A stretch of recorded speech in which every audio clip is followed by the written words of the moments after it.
beam. I am known on this level of the tower, like behind me, as Jaime in Fuego, and if it please you, join me here for the 161st episode of Hail to Stephen King. That's right, my favorite author, as you can see from that terrifying tower of tomes that is behind me. Yes, indeed, I have read every single Stephen King story, whether in the short form, the medium-sized form being novellas and things of that nature, or those monstrous novels, some of which are the equivalent of paperweights, but I am so stoked to have you here on the horror show to join me. Thank you so very much. You can just call me Fuego for short, and this is actually a video that, boy, has been gestating for quite a while, and it was just brought back to my attention topic-wise thanks to none other than Scott Rayberg. Shout out to you, good sir, because yes, you reminded me that I have this in the nearly 3 years I've been doing this show. So I have a master list of which is basically my, as a producer here on the horror show,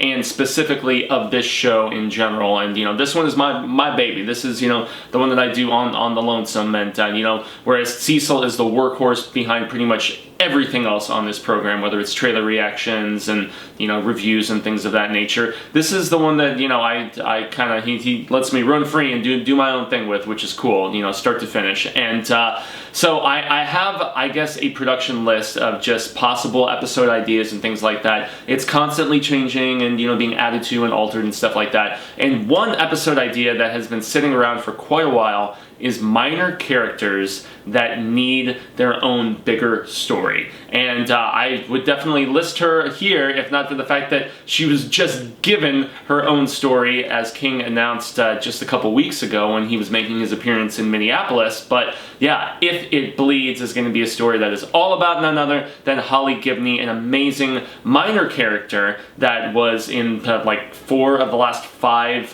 novels proper. Obviously she's not in Bizarre Bad Dreams, but yeah, man, Holly Gibney, amazing. She is in the Hodges trilogy, and then she also pops up because King just can't get enough of her in The Outsider, and obviously he can't get enough of her, and rightfully so, because she's one of the best characters he's come up with in not just this past decade, but the new millennium, in all honesty, maybe ever. I dare to say that, because Holly is so great. But so she's getting her own story. So obviously I can't have her on this list, unfortunately, as much as I would love to. But so yeah, long gestating episode of minor characters that need their own story. This is the catch, though. It has to be a minor character where you feel like there could be a story to be told based on the groundwork that King has put together. And so, minor characters can be villains in my estimation. And for that reason, you are going to see some baddies pop up on here. And also, as for warning, you're probably going to see some double dip here, because when you've done as many episodes of this show as I have now, and you've already done 2 episodes, one of which is about the prequel I wish King would write, and then the other being the sequel I wish King would write, and you can find both of those in the Stephen King themed playlist here on the horror show.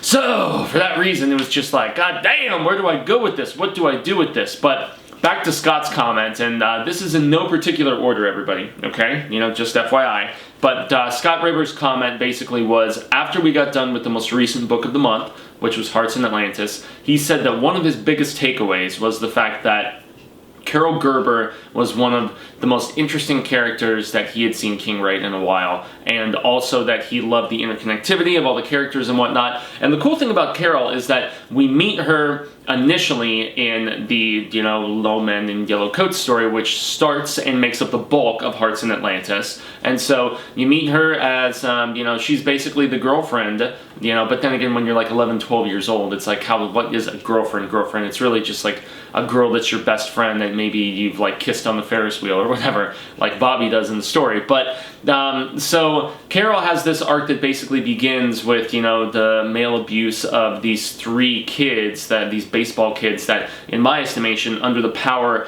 of the Crimson King and his interdimensional reach to kind of set all these things into motion that will inevitably allow Ted Brodigan, who is this guy in hiding, who is living just above our main character, Bobby Garfield, to just be brought back into custody as a breaker and continue trying to tear down the Dark Tower and destroy all of existence and all of its interconnectivity. But yeah, that's some heavy stuff for anybody who doesn't know. But so yeah, Carol has this run-in with these bullies, and they dislodge her shoulder. Brodigan helps get it back in, and then, that's basically she has a falling out of sorts with Bobby, the, kind of boyfriend, main character, or whatever, but he also moves away, and so there's really no means of repairing said relationship, and that's a bummer. But we catch up with her in college, and when she's in college is where we find out that you know, she's at University of Maine in Orono, just like Stevie K, and this is in the Hearts in Atlantis self-titled story. You're talking about, you know, there's the self-titled albums of bands, and this is the self-titled story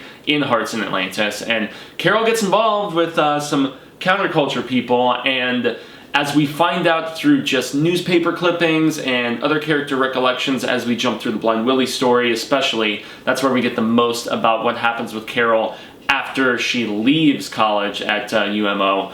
Yeah, she ends up getting involved with a character with the initials of RF, and I should have double checked on this character's name, but he is basically the head of this organization, which is like Militant Students for Peace, if I remember correctly, because, you know, I didn't write that in my notes. I'm just talking about Carol off the top of my head. And what Scott basically suggested is how fascinating it would be to have a full story. And I'm not declaring these need to be novels, okay? But I did pretty much only pull characters from novels because, well, I have to mention her as, you know, at least an honorable mention, I guess, is Mrs. Todd from Mrs. Todd's Shortcut. I would love to have another story about her further adventures, her being a minor character, because in a short story, I don't really think you can glean as much, really, and so there isn't really as much groundwork laid for, yeah, I mean, you could have a main character in a short story that you would want more from, you know, but I don't think that there's a character you can essentially of the minor variety. So yeah, Mrs. Todd and her interdimensional, you know, driving, you know, in the Castle View, Castle Rock area, whatever.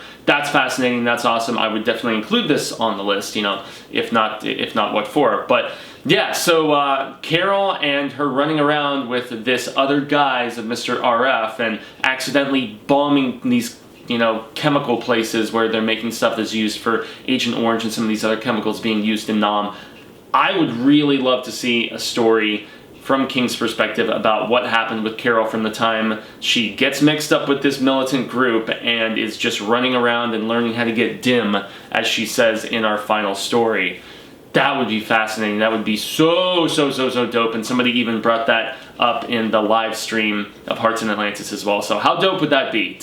I mean, that'd be so rad status to get more about Carol Gerber when she's running around with Flag in this other guise of Flag. I mean, that would be super cool. So another big one that I have to mention, because who's not going to think of it? Judd Crandall, man. I mean, Judd Crandall, he's one of those characters that is minor but bordering on major. I still contend that he's minor. The major characters are obviously the Creed family in this, and most notably, you know, our good doctor, as he's referred to. But yeah, Lewis is our main character, and you know, Judd is a minor one, obviously. But I really contend still that younger Judd and initial encounters with the Micmac grounds, first learning about it, the stuff with Spot, and maybe even some other instances not even chronicled in, or even hinted at in the Pet Sematary novel, would be really super cool. I feel like there is so much that they could explore with that Ludlow mythology and, you know, all the Micmac burial ground stuff, and with the Pet Sematary and, you know, the sour ground that lies behind it and stuff. And so, you know, much studio of this.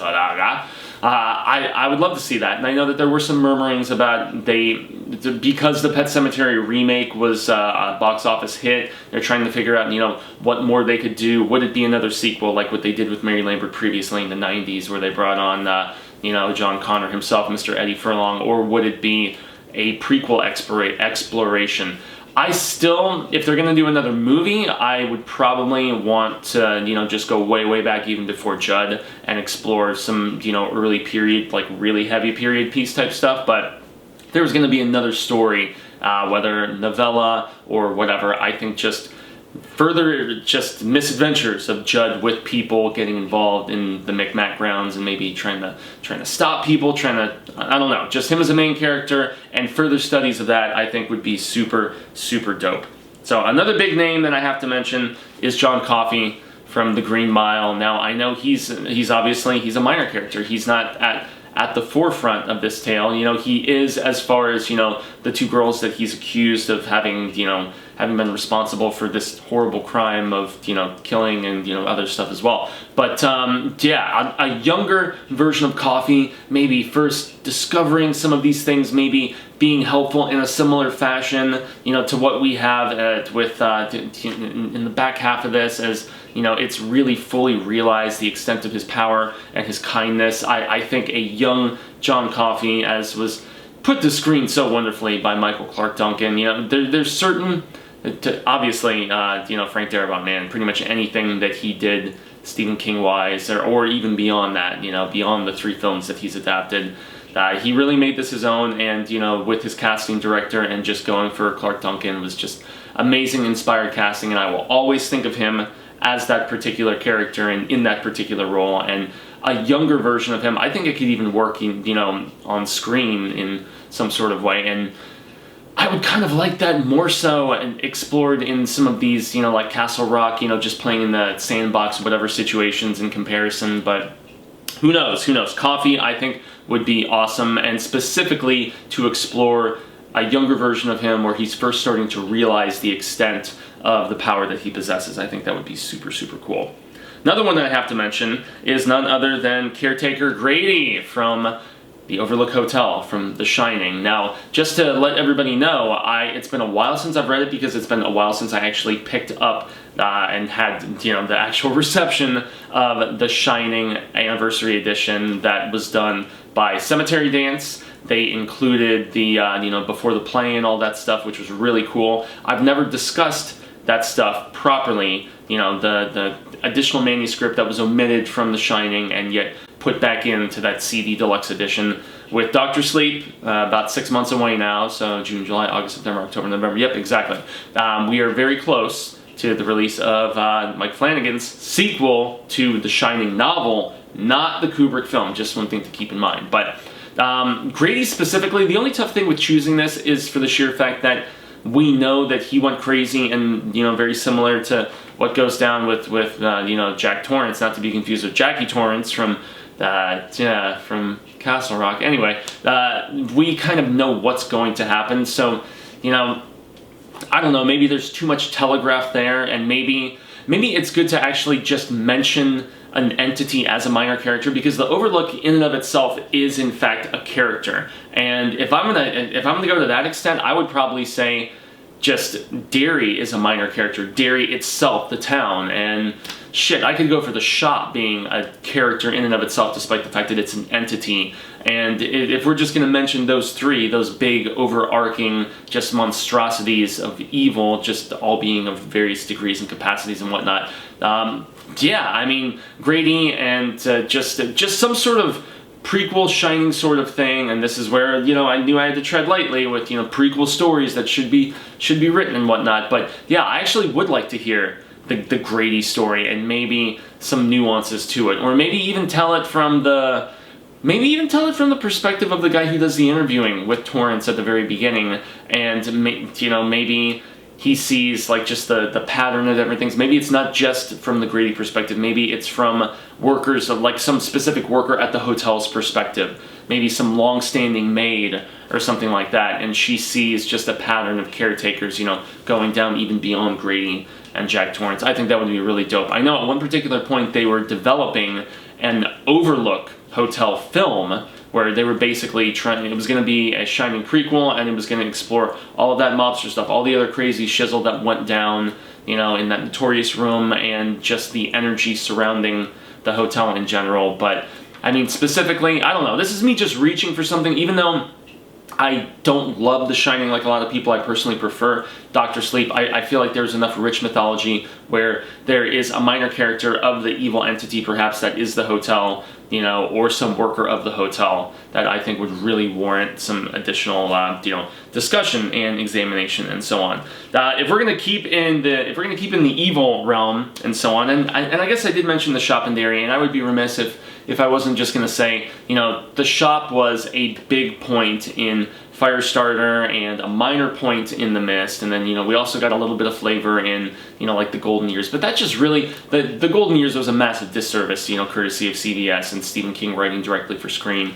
And I do feel like the shop is a minor character slash like group that needs further exploration, and I'm still supremely hopeful that the Institute is going to be run by the shop. Okay, and the Institute is the Stephen King book that is coming out September 10th, if I'm not mistaken, so just a few months away, later this year, right before my birthday, right before Stevie K's birthday as well. So that's exciting, and I'm hopeful. I mean, hell, we could see everything pop up in this potentially, from the little girl that is mentioned at the end of Carrie. You know, we could see a grown-up Charlie, you know, from Firestarter. There's so many different routes that they could go with this. There's still a lot of speculation amongst constant readers that, you know, the Institute could be training kids to be breakers, you know, Dark Tower status, which would be really, really rad. So, you know, I want more shop, genuinely, legitimately, and I know a lot of people kind of think, they're like, oh, well, we got it with Stranger Things, guy, you know, just be happy. And I am, okay? Don't get me wrong, I'm happy about that, but yeah, maybe the Institute is in fact a novel about that minor character / organization, this minor organization in the grand scheme of things that, you know, just needs some more attention in my estimation. And you know, it's not written down on my notes here, but off the top of my head, the strange club in the breathing method from different seasons, and then the man who wouldn't shake hands. And I want to say, damn it, there's one other story where they mention this weird club in Manhattan where these old dudes hang out and they play cards and they smoke cigars, and it's very, like, you know, posh white collar kind of scenario, kind of place, but they tell crazy ass stories, you know, and they exchange those. And I would still love to take that minor character / you know, location, club, whatever you want to describe it as. I want more from those guys. That place was super eerie and very cool to me, and I would definitely love to get more from that. I'm grasping at straws, but I want to say they were trying to develop a television series at one particular point where that club was going to be the focus, and it was just going to be original stories, or maybe even kind of fit in Stephen King short stories. That would be great, though. Even if I'm recalling this information completely wrong, how great would that be to have a Stephen King anthology where, you know, these old, like, you know, high-rolling, super rich, whatever dudes are sitting around drinking bourbon, smoking cigars, and they each exchange stories of weird shit in the Stephen King universe, and that's how they do, like, the framing device for, you know, a Stephen King anthology series. Because we had Nightmares and Dreamscapes already, and you know, we're gonna have some adaptations for Creepshow, you know, like Gray Matter and Survivor Type. But man, would that be super, super dope. Minor, just plot thread, character, organization, whatever, that I think definitely needs some more attention. So yeah, I'm getting off on the tangents here, but you know, forgive me. I greatly appreciate it. And to do what I had initially intended upon, which is continue along with, you know, the minors of evil and whatnot, I would definitely have to say I want more Rose the Hat. I do. In keeping with the theme of discussing Dr. Sleep just a little while ago, I would love to hear just maybe if there was a previous instance where she went against somebody else with, you know, comparable abilities, or maybe the beginnings of her getting the True Knot together and stuff. She's a fascinating villain, and I cannot wait to see her put to screen.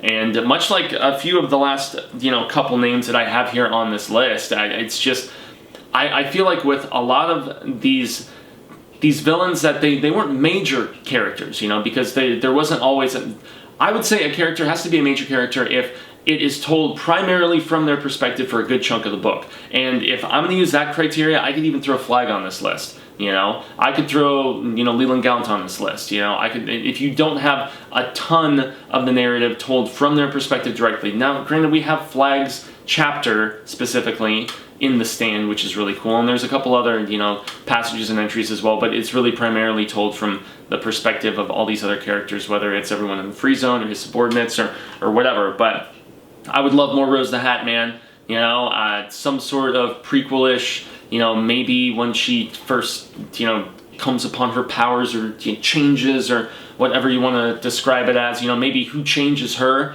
you know, who turns her, so to speak. She's a fascinating villain, and I would just absolutely love that. Can you tell I'm excited for the November release of Dr. Sleep, y'all? I am supremely stoked. And, you know, another one that I'm supremely stoked about is we still don't have word about the adaptation moving forward, but Revival celebrates its 5-year anniversary later this year, if I'm not mistaken. Yes, 5? Yes, I believe it has been. It's only been 5 years. It seems like longer, which is crazy, but when you've been reading as much Psy King stuff as I have, but there was this fantastic anniversary edition that was just mentioned, and it's coming out this November or December. I think that's when the actual anniversary is. But Charles Jacobs, man, he is a minor character of the...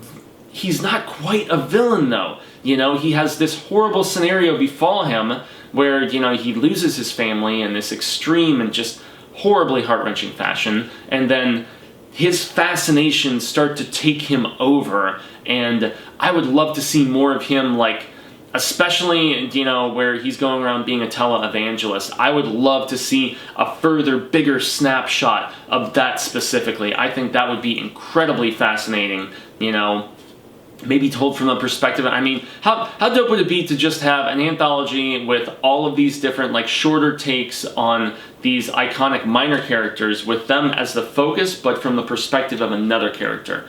Maybe that would be a good framing device. Maybe, you know, fan fiction is the way to go, you know? How much Stephen King fan fiction has anybody read? I haven't really read any, but, you know, if we're gonna be fair, all of those sequels, like Return to Salem's Lot and Pet Sematary 2 and the Mangler sequels and the Throng of Children of the Corn sequels, they're all fan fiction, you know? Castle Rock is fan-frickin' man, you know? So it's just, you know, as I mentioned earlier, allowing somebody to play in the sandbox of El Rey and just, you know, do what they want. The Mist is, but, you know, hey, once again, it's another turn of the wheel, it's a different level of the tower, and it's totally okay. But I want more Charles Jacobs. I want that big screen adaptation so very badly. At one particular point, Josh Boone was attached to direct, but, you know, we know he's working on The Stand for CBS All Access now, so that's obviously not coming anytime soon.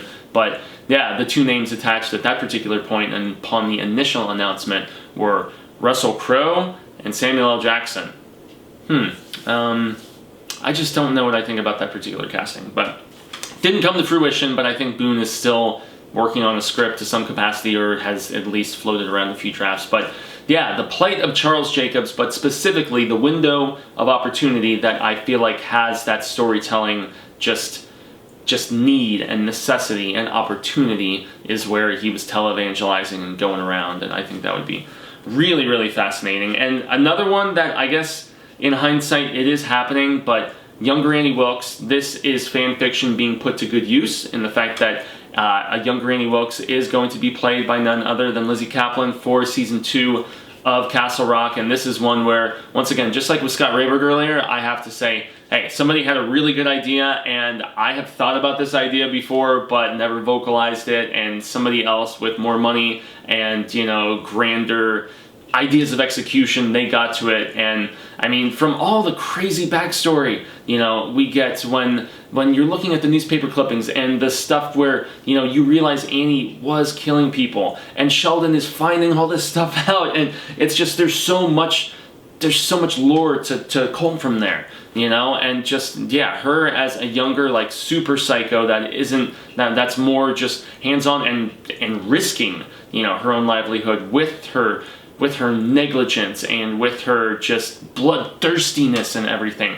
That is one of the few things, with the exception of this whole mafia turf warfare shizzle that they have mentioned that's going to be happening in, you know, between Jerusalem's Lot and between Castle Rock. I don't know what I think about that, but I am very stoked to see, you know, a minor character that is a fantastic villain in Annie Wilkes just hopefully getting a decent amount of screen time, as opposed to the immense jumping around that we got during the first season of Castle Rock. But yes, King could approach that character at some particular point and flesh out backstory and just talk about her when she was younger, perhaps, you know, back in Colorado or all that stuff. That would be awesome.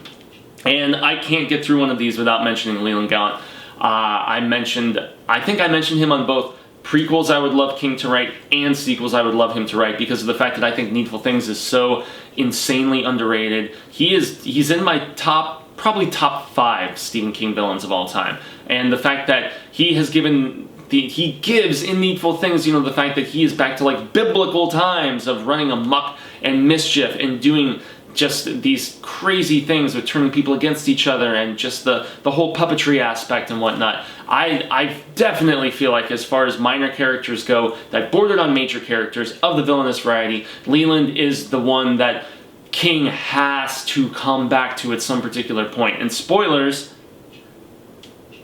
he escapes the end of Needful Things, and you see his true form and everything. So, you know, for another story about a minor character, you could go forwards or backwards with him, and it would be just as satisfying in my estimation. I mean, hell, you know, double down and have him go to Derry, where there's already so much negative energy swirling around, and I did mention this before, but that's because Derry is a minor character that has so much that you could tell already, and I've mentioned this before too, sorry, but, you know, anybody who might just be discovering this video, I have mentioned before that they shouldn't have done Castle Rock as a series, they should have done Derry as a series, especially with all of the flashback stuff, you know, from, you know, just, you know, loggers maniacally killing each other into a bar, to crazy mobster shootouts, to all of the different things that have happened in Derry for oh so very long. Leland would be right at home there, and just, yeah, he would fit in perfectly. So further Derry stories, Derry being a character in and of itself as well, I think would be supremely fascinating. That's another one.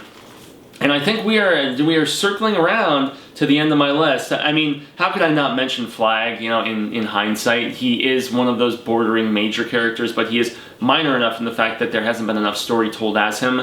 He is, for my money, Stephen King's greatest villain. When I counted down, I did a countdown of greatest heroes, greatest villains. I've done so many of these episode topics already, guys, so if you are just stumbling upon this, you know, I'm happy you have, but go back and see the full extent of these sort of countdowns for me. But as far as minor characters go, there is so much where Flag could still pop up in another story, or like that Marvel Comics one-shot, have a story told entirely from his perspective, and talk about, you know, just, I don't know if that's canon necessarily, so, you know, don't go seeking that out and thinking it's like the utter gospel, but I do think that King just gave Robin Firth free range to, you know, just make all of that stuff in particular canon. But he has been under so many different guises, you know. I've cosplayed as him, for God's sake, on this, and I mean, it's just nutsoid. But between the Eyes of the Dragon, and between the Stand, and between, you know, the Tower Saga, and the fact that he was so horribly underserved, and with how Mordred takes him out. But then again, hey, you know, he just kind of recycles, you know, as the wheel turns over again. And so I would imagine that, you know, the big old spider boy eating him down was definitely not the end of Mr. RF. And so, yeah, I mean, I was even talking about him just earlier in Hearts in Atlantis, and, you know, he was palling around with Carol Gerber and all that different stuff. So Flag would be amazing. There's no doubts about that. And, you know, Prince Thomas, obviously, if we're going to just do Eyes of the Dragon real quick, he is a borderline major character, but yeah, I guess it is told more so from Peter's perspective. So for that sheer fact, everybody wants to see that continuing story of what happens with, you know, with Prince Thomas, where he vacates the throne, gives it to his brother, and just goes after Flag, trying to find Flag with his little Padawan butler dude or whatever. That's, hey, I mentioned it in the sequels that need to happen. It needs to happen. Have him meet up with Jack Sawyer and have that be the third Talisman book or something. I don't know. That would be amazing. But he's another character bordering on the minor that I definitely feel like needs some more attention and just needs a go. And yeah, I think I've mentioned just about everybody, at least as far as the ones that I feel like have a story that could be told. And that's really where you have to just kind of wrap your head around it. Would I love more Wireman? Of course, you know, but what story would we tell about him, with him in the main focus, no less, you know? I mean, I don't really know, you know, and so that's the quandary here. I mean, maybe would I love to see more with, like, you know, the Stricker and Barlow? Sure, why the hell not? That would be cool, you know, I would super be into that. But there's just really not a lot of other characters that were used minimally enough that I feel like, and once again, not including short stories and so on, because it's tough to get enough development to warrant, you know, that much more interest. But, you know, if they're, as a consolation, even though I'm not the biggest fan of it, and because of the fact that I was just talking about this book just the other day, because I finally got my release from Cemetery Dance, Owen and Stephen King together wrote Sleeping Beauties. I wasn't the biggest fan of Sleeping Beauties. However, the most fascinating minor character in that was Eve. I guess they called her Eve Black. And she's the only lady where when all the others are falling asleep and getting like, you know, the whole like weird fuzzy whatever, you know, almost like spider webbing stuff on them and, you know, finding themselves in a whole nother dimension, world, whatever, and, you know, making a life for themselves in the cool community and whatever, and all the men are just, you know, at odds and left to their own devices of craziness. But Eve, who ends up in custody after blowing up this meth lab, and you know, is like, she's the only one who is just immune to this, you know, because if they try to wake any of these other women, it's much like as I mentioned on the live stream, it's just like, you know, the crazies of sorts, or maybe like crossed, so to speak, except without the crazy, you know, humpage and whatnot, but they're just absolutely feral, violent, crazy, you know, like almost like borderline zombies, you know, like using blenders to, you know, kill their children and stuff like that. It's really pretty nuts. But E. Black was the most fascinating character in the entire book for me, and she does at one point claim that she's like, you know, an emissary from another dimension, another level of the tower of sorts, so to speak, and I would love to get more about her character, more of where specifically she comes from, how much shade she was potentially casting on them, how much deceit perhaps, and really she became kind of a footnote in a lot of ways as the book progressed and stuff, and I don't know, I was just really disappointed in that book, guys. I don't know, perhaps they can right some of those wrongs with the upcoming AMC adaptation that Owen himself is working on, but yeah. That basically runs through my list, and then some of the other just names that came to me as I was going through this of minor characters slash, you know, town organization entity, anything that functioned as kind of a character in and of itself of the minor variety, I felt that was okay to include within this. And I'm so very glad that Scott got me back on track to finally talk about this. And all it took was a reread of none other than Hearts in Atlantis, which was incredible, which I love oh so very much, and was super honored to have some live palaver with all of you about, because every month on Hail to Stephen King, we do a book of the month, everybody. And the book of the month right now, as I announced during the last live stream, is none other than, for its 5-year anniversary, Mr. Mercedes. Yes, the first in the Bill Hodges trilogy. And so, yes, that is what is going to be read throughout June. And then once June is finished, the first Hail to Stephen King episode of the new month at the beginning of July is going to be a live discussion all about the first entry in the Bill Hodges trilogy. Some Jerome, some Holly, some Brady. I mean, it's going to be dope.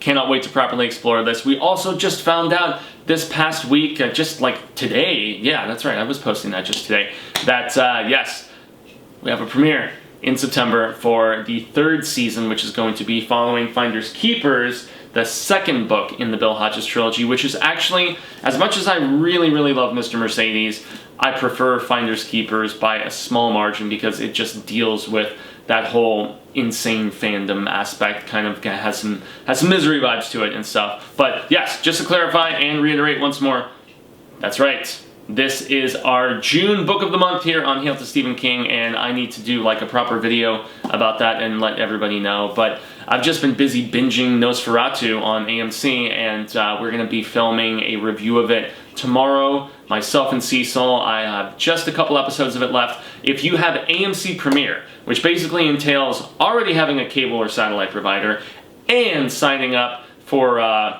their $7.99 a month service to get access commercial free to all of the additional content, but you can get a 5-day trial. And if you can binge everything in your 5-day trial and then just cancel, if you can do 10 45-minute episodes in that amount of time, I say, you know, definitely check out Zachary Quinto, Ashley Cummings. They're both terrific in their roles, even if the series does definitely change a lot, meander around a lot.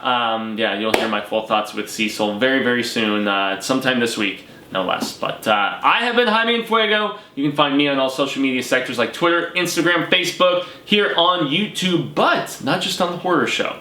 I have my own personal channel called Enfuegotainment. That's right. If you just search Enfuegotainment, just like you see it spelled right down there on YouTube, or if you just go youtube.com/Jaime and Fuego, just like with all of my other social media stuff, you can find reviews of all of the films that I have done recently, including Rocket Man, Booksmart, Long Shot, I mean, Aladdin, tons of stuff. I put up at least a couple reviews every week. I've also been doing something called complete canon coverage for Star Wars, where in timeline order, I have been going through comic books from Marvel, novels. I just did Master and Apprentice, which is a new Claudia Gray novel. It's all about Qui-Gon and Obi-Wan before Episode 1. And I have been doing month-by-month reviews of all of the episodes and side stories proper. We're up through Solo so far, so we have done the first 3 entries of the original, excuse me, not the original trilogy, the prequel trilogy. So 1 through 3,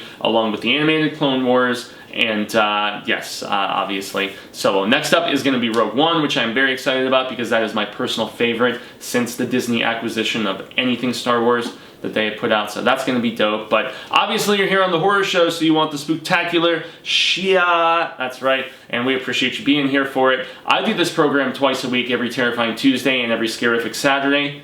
Normally, unless we have a screening that pops up, and you know, in those cases I usually shift an episode either to the next day, or if there's a convention or a festival we're at or something. But usually, for the most part, I keep that maintained consistency. But we keep a maintained consistency, 1, sometimes 2 episodes a day of either a film review, a trailer reaction, a bit of convention coverage. Cecil is about to start some Rick and Morty coverage with none other than Andrew Mercer, who we haven't seen on the channel in a minute, but we are so very stoked to see him coming back on, and that's going to be on Saturday mornings. Remember your Saturday morning cartoons? Yeah, that's right. Cecil and Mercer have that on lockdown for you, so that's going to be dope. I need to properly check out that series because I haven't really watched much Rick and Morty, and I get lots of crap about it from, you know, lots of people. So I guess in any event, I will just leave this be the end of the proceedings and say, ha ha until the wheel of Ka comes around once more. Hasta luego, cinemigos, constant readers and viewers alike. But I am hopeful that we get to reconnect with one another sooner rather than later. And until that instance occurs, remember,